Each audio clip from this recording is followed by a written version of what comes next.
We go, ladies and gentlemen, for the welterweight championship of the world. Introducing the challenger, the former undisputed lightweight champ, Islam Makhachev. And his opponent, the reigning, defending, undisputed welterweight champion of the world.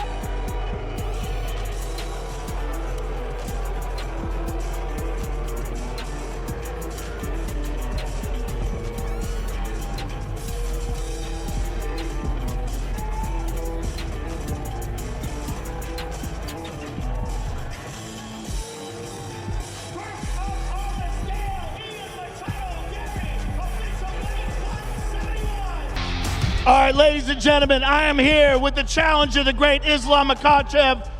Islam, you had one of the most spectacular reigns as a lightweight champion of all time. Now you are moving up to welterweight. Give us your thoughts as a fighter and what tomorrow night means to you. One day to my dream, to biggest fight in my life. I'm ready. Thank you all. See you tomorrow, inshallah. Good luck to you, sir. The challenger, ladies and gentlemen. Islam. Ian Garry, Islam fight. What exactly are you expecting from it? Ian's made a lot of headlines because he did a podcast and said, I guess, the opposite of what Josh Hokett said. He said women should run the world and stuff like that. But the fight itself, how much of a challenge do you think Ian is for Islam? Yeah, I think it's a great fight actually. If you look at what Ian Garry has been able to do, he frustrates people. His takedown defense has been excellent, and we'll see if he can stay on his feet with, obviously if he can stay off the ground, he poses a serious threat to Islam. Islam and Garry, welterweight title fight. You did have the one welterweight fight up there, so you got a little bit of experience up in that weight class. But just what's your thoughts on that fight, the build up, all that? I mean, that's a pretty big fight that's headlining your card. I think it's a really good fight, and I think Ian is going to surprise a lot of people with how talented he is and how skillful he is. Actually, I trained with him for the Carlos Prates fight, so I'm excited to go see him perform as well. And I think he gets it done, so we'll see. I think the odds, because of the style, favors Makhachev, probably. Islam Makhachev have maybe more ways to win the fight. So if I'm just thinking rational, Ian Garry definitely has all the chance also on his side to do it. He's a very good striker. He's very long, great grappler as well. But he need, I think, to find a way to keep the fight standing, and to use his style to his own advantage. But Islam Makhachev is, stylistically, he's a freaking nightmare to fight for anyone. He's, I think, right now the best pound for pound. Only days remain before Islam Makhachev and Ian Garry finally settle the score inside the octagon. And the closer this fight gets, the more questions start piling up. Can Ian Garry's size, speed, and unpredictable style create a nightmare for one of the most dominant fighters in the UFC? Or will Islam once again drag his opponent into a world where almost nobody has been able to survive? Both men have something massive to prove, and there's no room for hesitation now. Every training session, every statement, and every prediction is adding more pressure. And when that cage door finally closes, one thing is certain: someone's game plan is about to collapse. The bottom line about Islam is no one's able to get away from him. Very good standing up now, and he gets a hold of you, you're a spill. He has a different kind of wrestling. His submissions are fucking insane too. He's just got a vice grip, man. I know. Because when I would stand next to him in the octagon when he was the 55-pound champion, I'd be like, how? Yeah. How do you weigh 55? That doesn't even make any sense. You're 190 pounds right now. Yeah. Guaranteed. If I put you on a scale, you weigh 190. If Ian Garry can get off sharp combinations early, he could stun him. Yeah. Because Ian can move. He's fast and he's super accurate. And the way he throws his strikes is like real clean. Yeah. No fat in his movement. Pop, pop. Yeah. Everything's like pop, pop. Yeah, he's not like a physically overpowering guy. It's technique. Dustin and Masvidal don't seem to see this as a favorable matchup for Ian Garry. Their prediction is that Islam's grappling pressure could eventually overwhelm him, especially once the fight hits the ground. But Ian does have one physical advantage they believe could matter: his long frame and reach.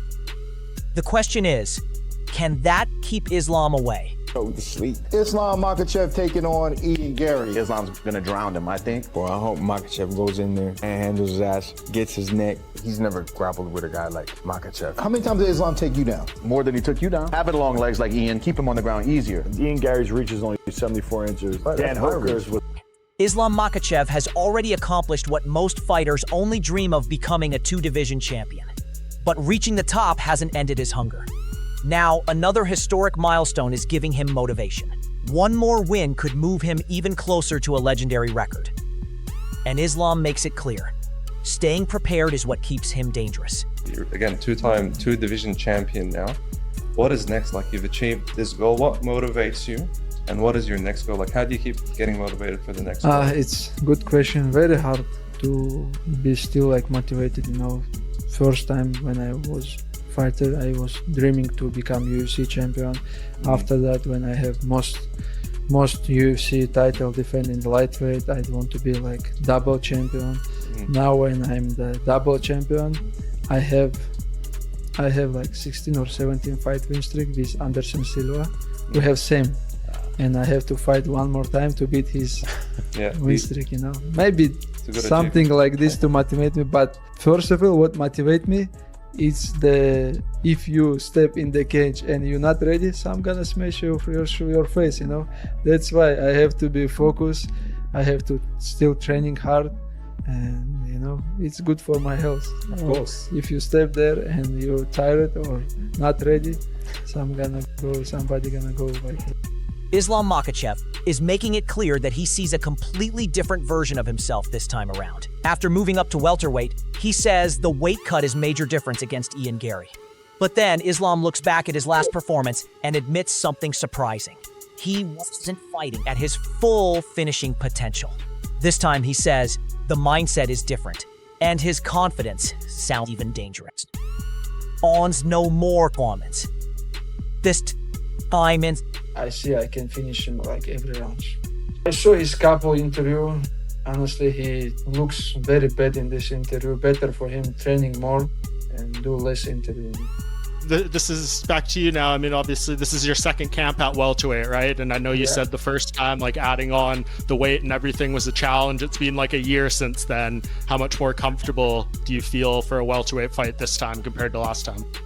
Yeah, now I feel more comfortable, honestly. The first camp so hard. I just try to gain weight, do a lot of lifting program. But this camp, I stay in the same weight, you know. I'm not like go down. Now I'm like real welterweight. And this camp, I think, is more easy. But it's not, you cannot say this easy, but because we're not lifting much. Yeah, how much, like, looking back at your performance against Jack, how much better do you think you'll be in this fight? Honestly, I watched the fight with Jack. I don't like this fight, you know, because I want to be just double champ. I just fighting like, you know, just for the win, you know. I don't do some things to finish Jack because I understood I win every round and just want to take the second belt. But if this like regular fight, if like we fight second times, I see I can finish him like every round. Beyond the championship belts and fight records, Islam Makhachev carries another responsibility, being watched by the next generation. He knows young fans are following everything he does, and that pressure has changed how he lives outside the octagon. For Islam, being a role model isn't about being perfect. It's about making sure his actions give those kids a reason to make better choices. Watching us, you know, a lot of kids were following us. Yes. I was trying to be a good example for them, you know. I'm not like best example, but I'm trying to be good guy to tomorrow some of the kids can tell his father, I'm doing this because Islam doing this. I'm not drunk because of our religion. It's not allowed because Islam not doing this, you know. Yeah. Do you feel like you naturally become an ambassador because, you know, you obviously done so well in a sport that the 1% of the world get to achieve. So, and because you're Muslim, you automatically become a role model. Do you feel pressure? Because none of us are perfect. We all make mistakes. Do you feel the pressure of that? Of course, like a lot of pressure on me because I know I go to the street, Maybe some people like feel me, or some people look at me always, you know. That's why, not just because of that I try to be a good person. Because of my religion, I have to be good with the people. I cannot like go bad place, do some bad things, you know. And I always like focus, you know, to be that guy who like tomorrow kids say like this good example for me. But not everyone is convinced Islam walks out of UFC 330 with his title. Sean and his co-host believe the fight could become a battle of endurance. If Islam keeps, question is simple. If Islam's shooting for takedowns, can Ian Garry survive the pressure long enough for Islam to slow down? And surprisingly, they're leaning toward an upset. Islam keeps shooting for takedowns. How long can Garry keep stuffing him? Keep staying away. How long? Whole 5 rounds? I think he can last. I think Islam will gas before Ian. I don't know. I have a feeling Ian's winning. Yeah, I feel it as well. You feel that? I don't mean to just be an anti-Makhachev guy as usual, but I feel it as well. Imagine, like, if you would have told me like 6 months ago, within a 2-month period, Furia is going to lose to Gaethje and Makhachev's going to lose to Ian Garry. Bro. I wouldn't believe you, but it could be our reality in a month's time. A couple weeks out from your title defense against Ian Machado Garry at Philly. How has camp been? How's preparation been? What do you make of Ian as an opponent? Yeah, everything is going very well. We stay in the same gym, like last couple of fights we stay in New Jersey, training in Nick Cotton MMA. It's very nice gym. I have too many brothers and friends and sparring partner with me. Almost all team is here. We're training together. Khabib is here, Javier is here, you know. Training every day, very hard to... While Ian Garry prepares for the biggest challenge of his career, Islam Makhachev is going through the kind of camp designed to leave nothing to chance. With elite teammates pushing the pace and Khabib involved in the preparation, every session has one purpose: sharpening Islam before fight night. But the intensity of this camp may reveal just how seriously he's taking Ian. А за Ислама кто делает? За Ислама стираешь?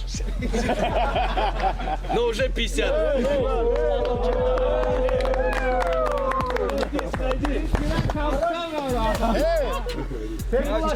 Я вчера понял, что за опоздание ничего не бывает.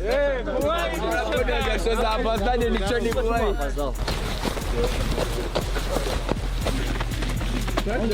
Это был первый сбор тогда, когда вот Хаид базу запустил.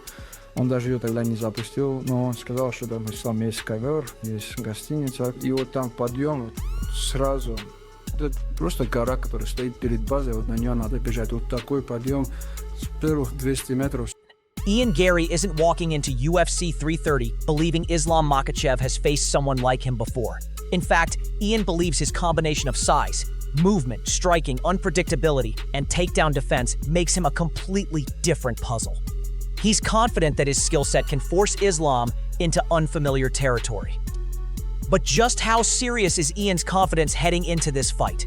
On the feet, I'm tricky on the ground, I'm hard to touch, I'm hard to control, I'm hard to predict what I'm going to do, I'm hard to read. All of those are elite stand-up and grappling skills. So from my point of view, there is nobody in this division that is a trickier matchup for Islam Makhachev. I'm 6'3", I'm long, I'm tall, I'm beautiful. I know how to use my hands, my feet. I know how to stop the takedown. I stopped 15 of 17 takedowns from Shavkat and Bilal Muhammad. I know what I'm doing in this sport. 4 people in this sport since I made my UFC debut have double-digit. Daniel Cormier has seen countless fighters train, but says Islam Makhachev is different. DC believes Islam's elite talent was obvious long before the UFC recognized it. And now, another major challenge awaits. When you watch this guy train, you recognize how special a talent he is. And for a long time, people at Eagles MMA and at the American Kickboxing Academy understood that this is who Islam Makhachev is and will be. Arman Sarukian sees a clear path for Ian Garry to make this competitive, but he also believes Islam has the tools to completely change the fight. Ian's long-range striking could create problems early, especially with his kicks. But once Islam finds his timing, Arman expects the fight to move into a very different territory. Garry, Islam Makhachev. Islam Makhachev, too tough for Garry. Garry has a good striking. I think on the striking, Garry, on the long distance with his kicks, he can make problem for Islam, but Islam has a good timing of takedown. He's gonna take him down and most likely submit round number 3. So Khabib reveals Islam spent months preparing his body for welterweight. The added size could be a major advantage against Ian Garry. But can Islam maintain his speed, strength, and conditioning at the new weight? He was lifting. He was preparing for this fight to move to welterweight. After when he finished his fight January, January, right? He was fighting in January. After he began this last 6-7 months, he was putting weight a little bit, but he never was more than. Inside Islam's camp, the preparation is being driven by one of the most trusted figures in his career. Javier Mendez explains that Khabib has taken a major role in running the training program, while Javier now works more as a mentor. And watching Khabib lead the camp has given him a unique perspective on just how serious this preparation has become. The whole team for Islam's here, except 2 coaches, 2 very important coaches, Saif Sapullah and Magomed, head coach at Abdulmanap Gym in Dagestan. But we have the main person that I believe is always here for Islam, and that's Khabib. He is basically running the whole program, really. I do little bits and parts here and there. I've become more of a mentor type than actually the head coach now, and I like my role. I do less work, but I also get to watch someone like Khabib take over with a great honor and joy it gives me to see how great of a coach he is. There's far more at stake for Islam Makhachev than simply defending another title. He's chasing records, protecting his position at the top, and stepping into a fight where Ian Garry has the tools to create serious problems. But Javier Mendez believes Islam possesses something that makes this matchup especially dangerous, a complete skill set that allows him to threaten his opponent everywhere. Ian may have the size, reach, and striking ability to make things difficult, but once Islam gets the fight where he wants it, the entire dynamic could change. The real question is whether Ian can survive Islam's pressure on the ground. 17 titles, win streak, and I mean, Islam's got just about every record, right? I mean, from the four title defenses, lightweight record, and now going to beat Anderson Silva's record. I mean, there's a lot at stake for him here, being pound for pound #1. There's a lot going on, and Ian Garry's no slouch by any means. He's a very tough competitor, and what Ian's got going against him is that he's got Islam Makhachev on the other side, who happens to be the guy that can stand with him, who happens to be the guy that can take him down. Where that's what I want to see. I know Islam can stand with Ian, but can Ian last on the ground with us? I don't know. Maybe yes. But one thing's for sure, it doesn't matter because Islam prepares for everything. He's well-rounded. We can change how we feel because Islam is that good. I've said that time and time again, and I'll never change because he's that. And now, the final question is no longer about what Islam Makhachev has already accomplished. It's about what happens when he steps into the octagon with Ian Garry.